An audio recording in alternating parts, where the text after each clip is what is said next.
আচ্ছা বলুন তো, ডিম আগে না মুরগি আগে? স্যার আসলে আমার জানা মতে মোরগ আগে। আপনাকে আরো লোক ফেলতে হবে, এবার কাদেরকে ফেলবেন বলুন, দ্রুত বলুন। একজন আমার পেটের সন্তান আর একজন আমার স্বামী, আমি কাউকেই ফেলতে পারবো না স্যার। আপনি এই ইন্টারভিউ বন্ধ করুন। এই নেক্সট কে ডাকো। আপনি ইন্টারভিউ দিতে এসেছেন নাকি? চাকরি করবেন? কিন্তু আমাদের এখানে তো পিয়ন বা আয়া কোনো কিছু লাগবে না। আমরা তো ম্যানেজার পদে চাকরির জন্য পোস্ট করেছি, তাই না স্যার? স্যার ম্যানেজার পোস্টের চাকরির জন্যই আমার আশা। আপনার বেশভূষা দেখে মনে হচ্ছে আপনি আয়ার চাকরি করতে আসছেন।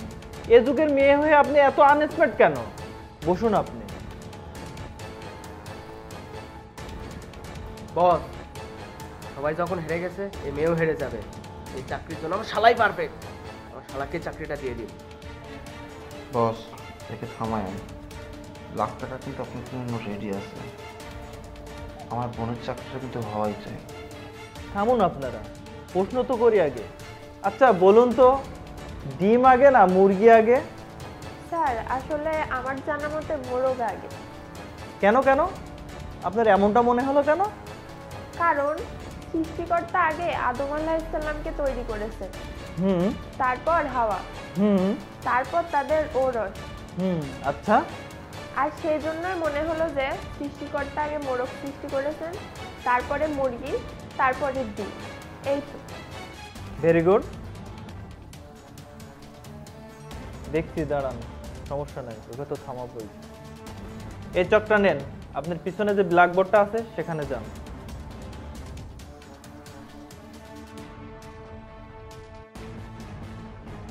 মনে করুন স্পিড বোর্ডে করে আপনি সেন্ট মার্টিনে ঘুরতে গিয়েছেন এই মানুষগুলোর সাথে। হঠাৎ করে তুমুল ঝড়, বোটের ড্রাইভার বলল যাত্রী কমাতে হবে। আপনি তখন এদের মধ্যে কাকে আগে ফেলবেন? তার নাম কাটুন।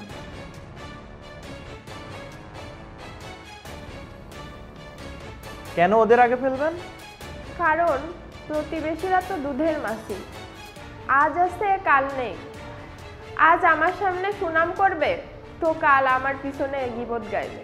বোট ড্রাইভার বলল আরো দুজনকে ফেলাতে হবে, তখন আপনি কাদেরকে ফেলাবেন? স্যার এরা আমার আপনজন, রক্তের সম্পর্কের, এদের আমি কিভাবে ফেলবো? স্বামী তো রক্তের না, তাকে ফেলে দিন। চুপ করুন, তাকে বলতে দিন। কিছু করার নাই, বলুন আপনি কাদেরকে ফেলবেন?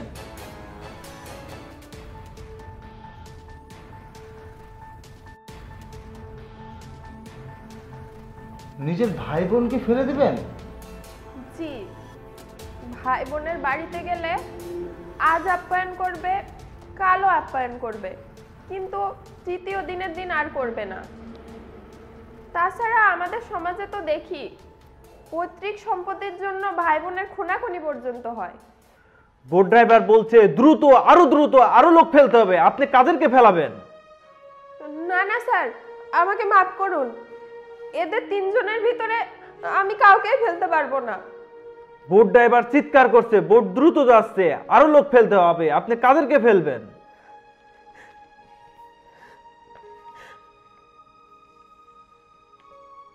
আপনি আপনার মা বাবাকে ফেলে দিলেন? জি স্যার, আমি তো মেয়ে, বাবা মার কাছে 2 দিনের অতিথি মাত্র। স্বামীর ঘরে গেলে বাবা মা আর আপন থাকে না। কত মেয়েই তো আছে ডিভোর্স হয়ে যখন মা বাবার বাসায় যায় কত কটু কথা শোনায়, তাচ্ছিল্য করে। কত মেয়ে এজন্য তো আত্মহত্যার পথ পর্যন্ত বেছে নেয়। আপনাকে আরো লোক ফেলতে হবে, এবার কাদেরকে ফেলবেন বলুন, দ্রুত বলুন। স্যার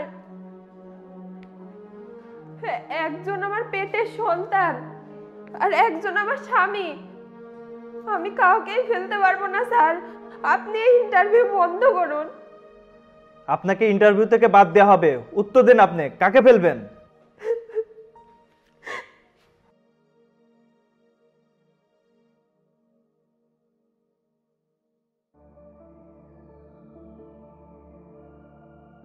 একজন মা হয়ে সন্তানকে কিভাবে ফেলে দেয়?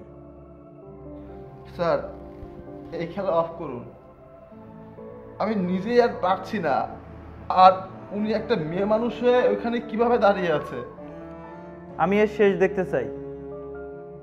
বলুন আপনি কেন আপনার সন্তানকে ফেলে দিলেন?